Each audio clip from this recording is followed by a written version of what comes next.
Good morning, everyone. We're going to get started. We're in Perek Yud Bet in chapter 12 of Sefer Yehoshua. And the reality is that this Perek is one of the lesser exciting chapters in the Sefer. I think it's the nicest way of saying it. So what I'm going to do is there are 4 different maps that I sent out, 4 different maps that I've also printed.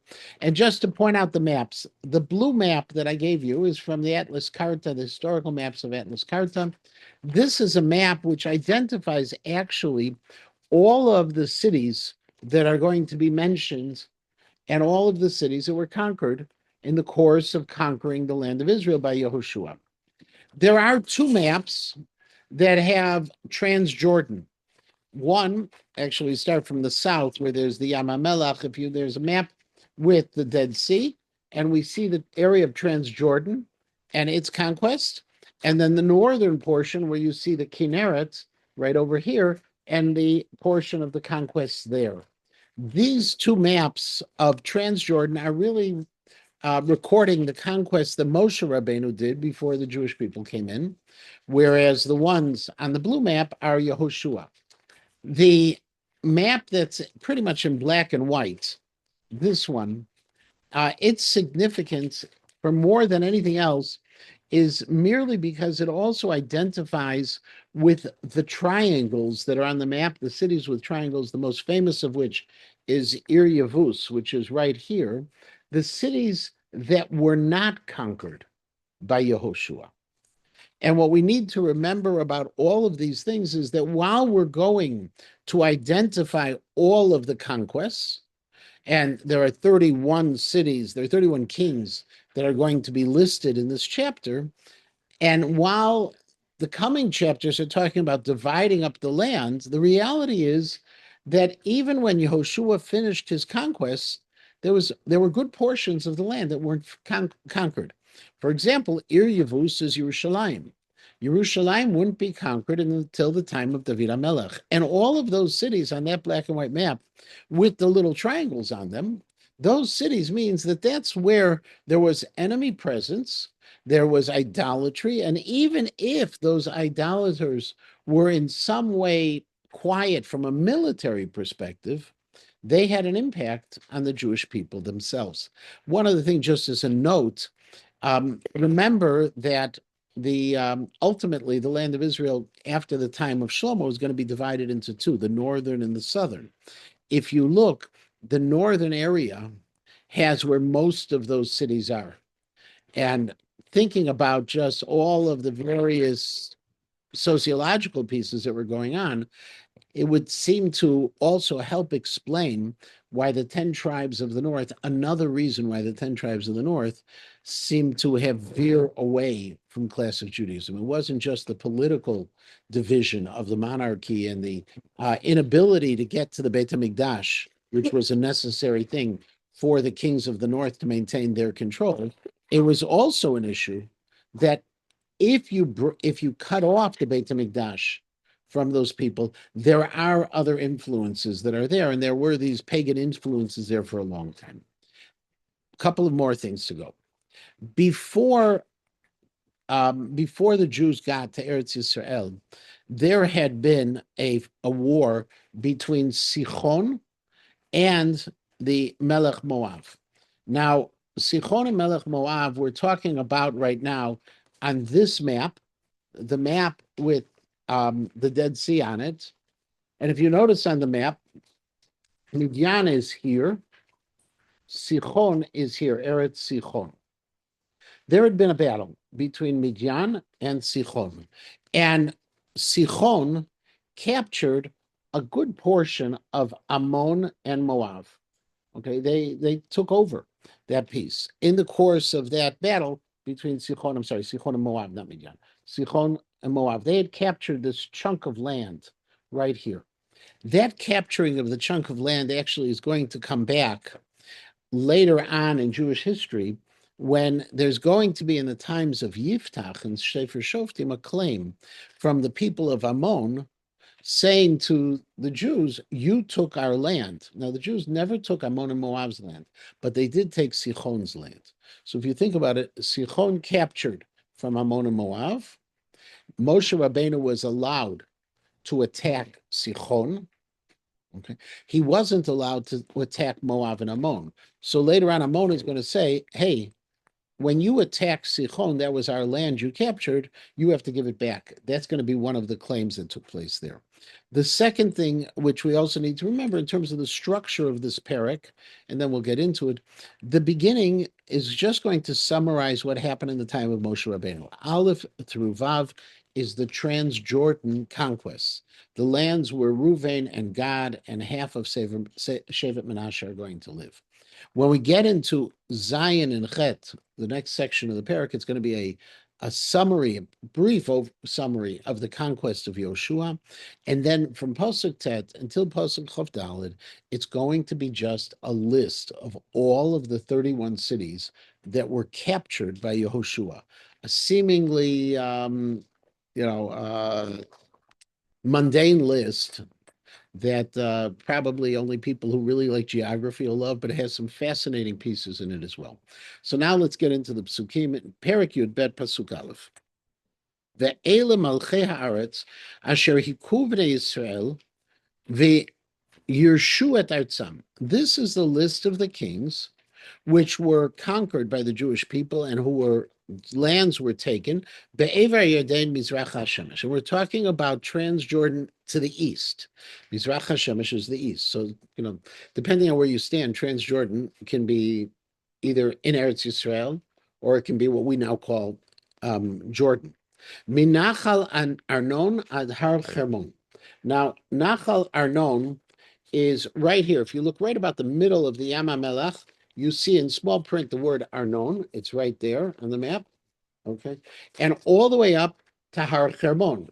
That would be the map with the Kinneret. Har Hermon is up here. Okay. So we know where the Hermon is. Okay. So the whole area from the south to the north was conquered. V'chol ha'arava mizracha. And all of the area of the Arava is that area that is alongside the Jordan River. So it's not just the mountainous areas, but the area that's right next to the river itself. Sichon melech HaMoriah yosher b'Cheshbon. So the first thing that we need to know is that we conquered Sichon. Moshe Rabbeinu conquered Sichon. If you want to see where Cheshbon is, look right at the north end of Yam HaMelech, right here, the north end. You go straight across, and you see where Sichon was. Okay, he is Cheshbon, Moshel me'Aror, and he ruled. Sichon ruled from Aroer asher al Sfat Nachal Arnon. Aroer is, if you remember, this is Nachal Arnon, and here is Aroer right next to it, in this area right here. Asher al Sfat Nachal Arnon v'toch hanachal v'chatzi Gilad. He had also Toch Hanachal. We're really not sure what Toch Hanachal is. Is Toch Hanachal just saying the area of the wadi, or is it talking about a specific city? And there are two different theories about it. Okay, it could very simply be that there was a city that was called Toch Hanachal. That's Hartum suggests that.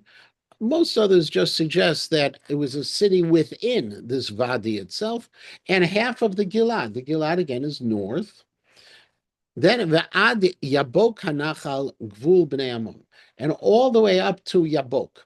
Yabok is at the top of this map, right here, Yabok Hanachal. So Sichon had from here, and this whole region, this was Sichon's area, right all here. Okay, that was all of his.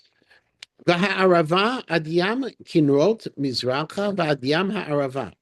And then they also had the Arava that went up into the Yam Kinrot. Yam Kinrot, we know what that is. That's the Kinneret. Ha'arava Yam HaMelech Mizracha. The Yam HaMelech was on the Mizrach. Derech Beit HaYeshimot, and it went along the way of Derech Beit HaYeshimot. We're talking about the area alongside the Jordan River. okay, the lowland right alongside the Jordan River. Teman, and from the south, Tachat Ashdot HaPisgah, and it goes down from the Tachat Ashdot HaPisgah. Ashdot HaPisgah, we know that word. Ashdot HaPisgah, we've encountered that.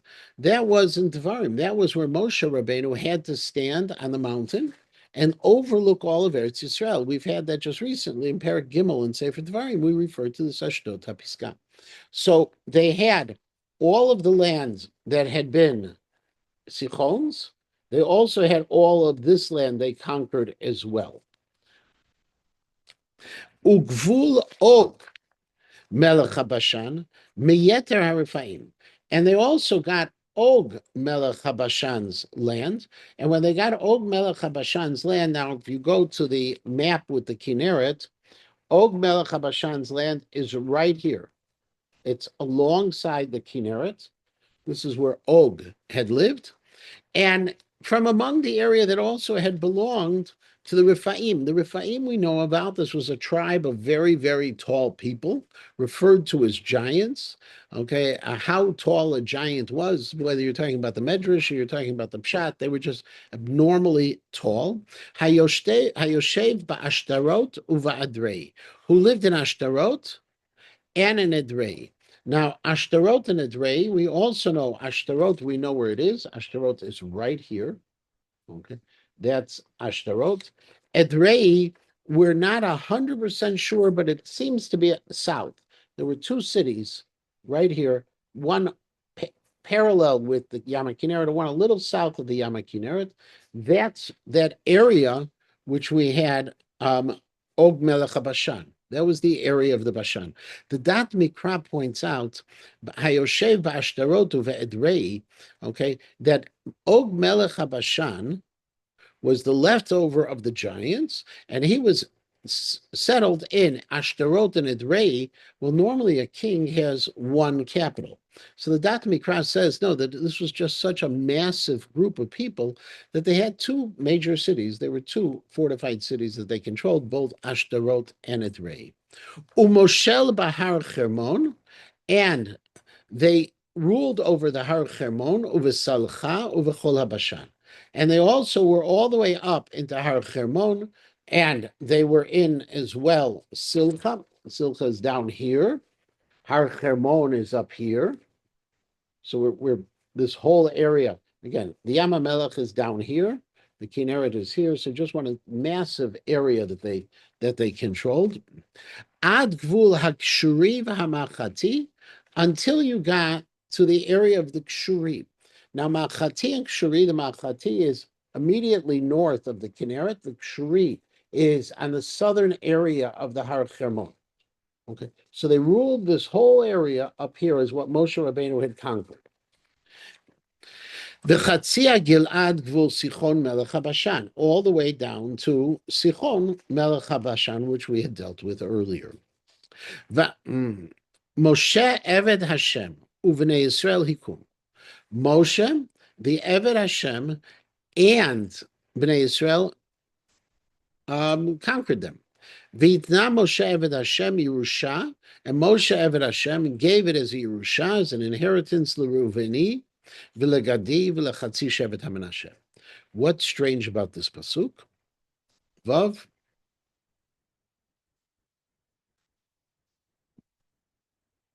And we're going to take suggestions at any point that you would like. The suggestion is, if you notice, yeah, well, we go ahead and we say Moshe. Okay, I got Moshe. Moshe Eved Hashem I get, right? That's the faithful one, the servant of God. But it's emphasized twice in the same pasuk. Normally I would say Moshe Eved Hashem, and then I would say Moshe again, right? Moshe wasn't very evil. No. So Moshe Eved Hashem, the Radak says, this is to emphasize the extent that everything Moshe did was through the instruction of God. No question about it.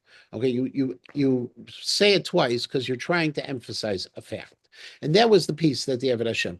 I think what Margaret is referring to is on Rav Lichtenstein's Matseva, Rav Aaron Lichtenstein's Matseva. There was a whole debate in the family what to write. He wanted it very simple. And so, in fact, all it says is Oved Hashem. because he felt it would be presumptuous to use the same title as Moshe Rabbeinu had. And so instead of Eved Hashem, he wrote Oved Hashem. But some members of the family felt there needed to be a posuk as well, and so they wrote one posuk at the bottom of the Matzeva, and that's all that's written on that Matzeva itself. Now, we have now finished the description of Moshe Rabbeinu's conquest, all of Transjordan, which were given to the 2.5 tribes. And Zion and Chet, as I mentioned earlier, is the summary of Yehoshua's conquests. So in Zion, Ve'ela malchei ha'aretz asher hika Yehoshua v'nei Yisrael be'ever ha'yarden yama. Now is the list of the kings that Yehoshua and the Jewish people conquered on Transjordan to the west, right? Because you have two sides to the Jordan. One was on the east bank, and now we're on the west bank. Mibal Gad, from the city of Balgad, Bebikat HaLevanon, all the way up by the Lebanon, Va'ad Hahar Hechala Koles Seira, and to the smooth mountain. A smooth mountain most likely referring to a mountain that had no trees, that was south of Yam HaMelech. Okay, that is the Seir. Vayitna Yehoshua l'shivtei Yisrael Yerusha kemachlokatam. And it was divided up, and everyone got what they were supposed to be getting as well. Baharu v'ashvela, in the mountains and in the lowlands, ba'arava v'ashedot, and also in the Areva. And the Areva is the area leading on both sides of the Jordan River, and the Ashedot, Vamidbar, Vanegev, in the wilderness, okay, which the wilderness refers to the Hare Yehuda, and all the way down to the Yam HaMelech, HaChiti, HaEmori, HaKnani, HaPrizi, HaChivi, HaYivusi. This is going to be what they conquered. Now, to understand what they conquered, we need a few things. First of all, to understand, there are going to be 17 cities that are listed, which we know about the battles already. There are going to be 14 cities that obviously, if there's 31 total, and you have 17 listed where the battles were already listed, there are going to be 14 we know nothing about. Okay, but we just take them as the 14 themselves. Okay. In terms of the cities themselves, the first 16 are going to be the conquests in the south. The next 5 are going to be in the middle of Eretz Israel, and the final 10 are going to be in the north. All of that we have so far, and this is going to be an exercise with this blue map the entire time, because there's no other way of really understanding. One last piece of information, and that last piece of information is very simple, and that is that the way this is listed in the Navi is an unusual fashion. We have this, and the Medrash picks on this. We have this listed where the cities are going to be in columns. Each column is going to be the name of the king, and then a separate column is going to be the name, is just going to say Echad, 1. So the first pasuk is going to say Melech Yericho. It's a right-hand column, Echad. If your Navi is not written that way, if it's just a text, if you just look at this text, this is the way it's actually written, where you have in these 2 columns. The interesting fact is we have 3 different ways of writing. The normal way of writing text, is a block of text. That's where we have it. The Chumash, think of everything else, a block of text.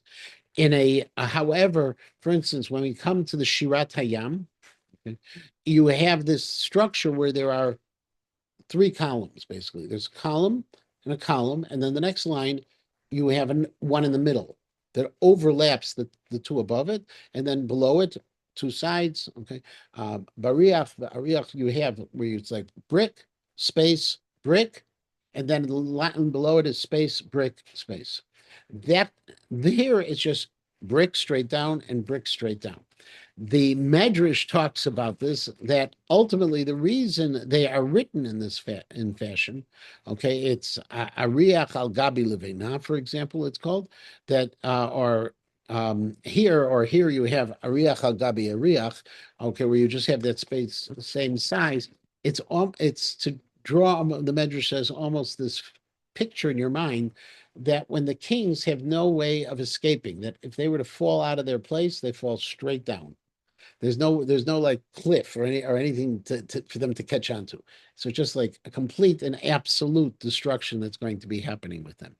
The so the first king and the first king after the next, it's going to happen that when you have these kings, that this is happening with the kings, what's ultimately taking place here is that each one of the kings we're going to list and we're going to say achad. One last piece just to mention, and that is when we talk about these kings, we're also, the Medrash says that there may have been not 31 kings, there may have been 62 kings. How do you get to 62 kings? Well, the way you get to 62 kings is if you start thinking Melech Yericho Echad. You have Melech Yericho plus one more. And that's the way that the Medrash also views a possibility. For those who are online, I just did bring up this map so we can follow it together. And we're going to start in the south and start with these pieces. So the first one you have, yeah, the Medrash. Well, when what the Medrash is doing is the Medrash is picking up on one anomaly. Why do I have to say echad? Okay, what's the point there of saying it? The other piece that the Medrash is picking up on is by exaggerating it, it also makes the conquest seem so much greater. We do this sometimes where we use hyperbole to talk about the greatness of things. And so by saying it's not just 31, they conquered 62 kings. Oh, that we find this, one of my favorite midrashim that you can't take literally is the number of children who were born in Mitzrayim, right? Where Bnei Yisrael Paruvi Shvutzuvi Yeruvi Atzmuvi Momo V'Timulei Artzotam, right? That's the pasuk. The Medrash says Shisha B'Keres Echad, okay, that the women in Egypt had sextuplets. Okay, and that's how they grew so much. But if you read the rest of the Medrash, and not in Rashi, but you read the rest of the Medrash, the next part of the Medrash says, V'yesh omrim shishim b'keres echad, 60 at one time. V'yesh omrim shishim ribo, 600,000. Now, what's the Medrash trying to do? The Medrash is just trying to say, we have this anomaly in the verse. There are 6 different terms for growth. And so the growth was so large, it must have something to do with 6. And now I'm going to make it not just 6, I'm going to make it 60, I'm going to make it 600,000. Just the hyperbole tries to explain that greatness of the growth. So here too, I don't have 31, but the word achad, why do I need achad? I could have just said Melech Yericho. Achad, that's one. Melech Yerushalayim, achad, that's another one. Okay, so by having that achad, the Medrash picks up on it and says, must be that there were 2. And that's where the 62, it all plays. So just to follow the map, very simply. And if you look on this map, what's nice about it is it says where all the sources of these battles come from. Okay, so if you notice on the map, Melech Yericho, and again, Yericho is right north of is immediately north of the Yam HaMelech. Okay, we had that in Yehoshua, Perek Vav to Perek Chet. You have Melech Yericho Echad. Melech Ha'ai Hashem Itzad Beit El Echad. And you have I and Beit El. That's another one. I Beit El is another one. Melech Yerushalayim. Oh, that's another one. We know where Yerushalayim is. Just look at the top of the Yam HaMelech and go straight across Yerushalayim. Now, you saw a little while ago that on this black and white map, we noted Yevus is not conquered. And so the way we have to explain this is it must be that these are kings who were conquered, but not necessarily all of the cities. And that's the way the Malbim explains them, that the king of Yevus, the king of Yerushalayim, was conquered, but apparently the cities still stayed. And of them, there are going to be 8 cities on this list, which are going to be listed as conquered, which still remained. Why wouldn't they put that? Well, we know Yerushalayim was a very difficult city to conquer. The fortifications in Yerushalayim, it's on top of a mountain, and the fortifications were such that it was very difficult to conquer. Even in the time of David HaMelech, if you remember, he snuck through the tunnels to be able to get up and conquer the top of the city. Melech Chevron, well, we know where Chevron is. Chevron is a little bit south of Yerushalayim. You see there. This is all described in Perek Yud. Echad Melech Yarmut. You look, Yarmut is 2 cities above Chevron. Melech Lachish. If you see where Chevron is and you move immediately to your west, you see where Lachish is. Melech Eglon. Keep on going to your west, you see Eglon. Melech Gezer. Gezer is north. So if you see where Lachish is and go up 2 more stars, you'll see there's Gezer on the map. Melech Devir, okay, and if Devir is on the map south, it's right south, little west, southwest of Hebron.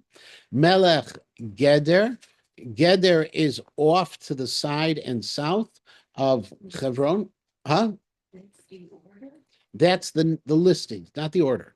Okay, that's the listing. Now, if you notice, when it comes to Geder, which is over here, Geder is not on this map. It's just a visual piece. These pieces with the lines, they're all described in Sefer Yehoshua. Geder was conquered, but we don't have any description of that battle at all. It's one of those cities where we know nothing about how it was conquered. One of the 14 that we don't know about how it was conquered. Then you have Melech Charma.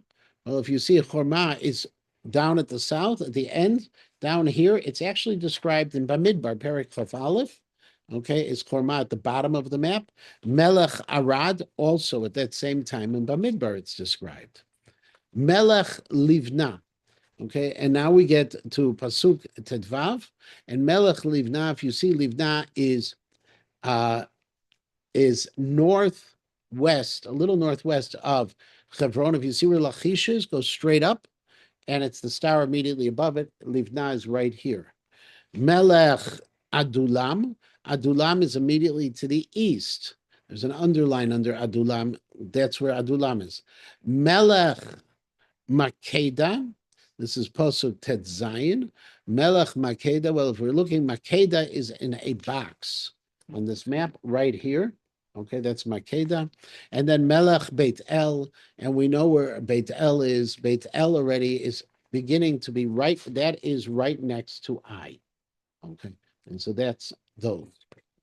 Now we begin to move into the center of the land of Israel. And in the center, this is Tet Zayin, Yud Zayin, and Yud Chet is the Merkaz. And there's going to be 5 cities. Melech Tapuach. So if you see Tapuach, okay, Tapuach is right up here. Okay, so Tapuach you have right here in literally in the Merkaz. There's Tapuach for those who are online. Then you have Melech Chefer. Well, Chefer. If we look, where is Chefer? Tapuach. I'm missing Chefer. Anyone see Chefer? Oh, all the way to, right. Chefer is all the way north. It is along the coast. Okay, right along the coast, under Dor, if you see. Okay. Then you have Melech Afek. Afek, if you see, is also closer to the coast, right where it's right in this area here is Afek. Okay. Right there.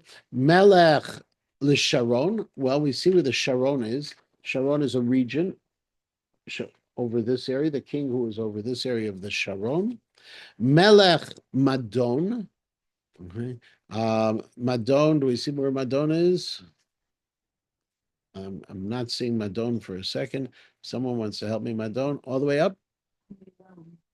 Right. It's Meron. It's towards the top, because we're already now at the north part. I'm sorry. We moved over to the north from Posuk Yud Chet. We moved to the north. Melech Madon is Meron. Okay. Some suggest it might be Meron as well. Melech Chatzor. You see Chatzor is immediately north of the Kinneret. Melech Shimron Meron. Shimron is alongside to the east, to the west of the Kinneret. Melech Achshaf. Achshaf is closer to the coast. It's right near, if you think about where Haifa is nowadays, right near the Carmel. Melech Tanach. Okay, Tanach is south. It's south of Megiddo. So Tanach is right here on the map.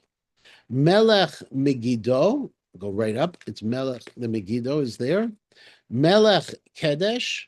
Kedesh, if you notice, is north of Chatzor, all the way at the north end of the map. Okay. Melech Yaknaam LeCarmel.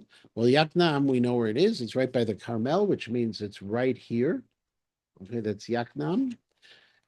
Melech Dor. Dor is along the coast. It's a city right along the coast, south of of Haifa, and then Lenafat Dor, Melech Goyim La Gilgal. Okay, then you have the Melech Goyim La Gilgal. Can we find that? Melech Goyim La Gilgal. Anyone see it on the map? And the problem is that we're not sure which Gilgal it is. There's a lot of Gilgals. So it might be a Gilgal that isn't on this map. I don't think it's on this map that's near the Kinneret. But what it's talking about, it's the Glilat. On this map, what they're talking about is this region right here. It says Glilat HaGoyim, right along the Kinneret. If you notice that whole area, Melech Tirza. Okay, and when we're coming to Tirza, do you see where Tirza is? Tirza is right here, like right at the beginning of the northern area. It's above Tapuach, is Tirza. Kol Melachim Shloshim V'Echad. All of these kings were 31 kings. Now, again, what you're noticing, what I think you notice in this, if I look at the conquest, just look at the number of cities conquered in the south versus the number of the cities conquered in the north. The south had 16 cities. In other words, the south is very heavily populated. The north is less populated. And as a result, the cities that were conquered were further apart. The south, it appears like they're right on top of each other, even though on the black and white map, which I have shared, there are a lot of cities there, but those cities are just the cities that were unconquered. So the conquests of the north were few and far between, and unconquered were significant. The south, the unconquered were very insignificant because the conquered were very, very high. And again, that does lead to all of the different issues that we're going to have. So, for example, if you remember in Sefer Shoftim, at the end of Sefer Shoftim, we discover that in the north, they're still worshiping idols. Okay, that you have Pesel Micha that is in the north. Now, how is it possible they're still worshiping idols if everything was conquered? Because it wasn't all conquered. And that's the basic part of this parak. So the parak deals with two big issues. One is recording the conquests, showing us all of the places that were conquered, but what's missing in the parak and is so significant is what wasn't conquered. So there were 31 different tribes. There were 7 major nations. There were 31 major cities. Every city had its own king around the city. You could have multiple kings within a single tribe. The Yevusim had more than one king. They were a conglomeration. It's very much like in medieval times, the Germanic states, okay, where you had 300 and some Germanic states. They were more than mayors. These were absolute rulers. They were absolute kings. And so that would be the difference itself. And yes, and Jenny's asking a question. The Girgashi. So we don't know what happened to the Girgashi. They may have left. And that's one of the things that we talked about, I think a few weeks back, actually, that the Girgashi may have left and they may just be subsumed under some of the larger tribes themselves. Okay. We're actually going to stop here because the parak stops. And so it's a little bit early. Next week, we're going to start with the Chalukat Haaretz, with the division of the land. Now, the division of the land is also going to be pretty map heavy. And we're going to have a lot of maps to understand it. Where the division of the land plays out is the big question is how they actually divided the land, because tribes had different numbers. And the number and the people leaving Mitzrayim was different than the people entering into Eretz Yisrael, and where that halachic division would take place. So everyone should have a wonderful rest of their day, and we should continue remembering that we conquered Eretz Yisrael. We're not giving it up.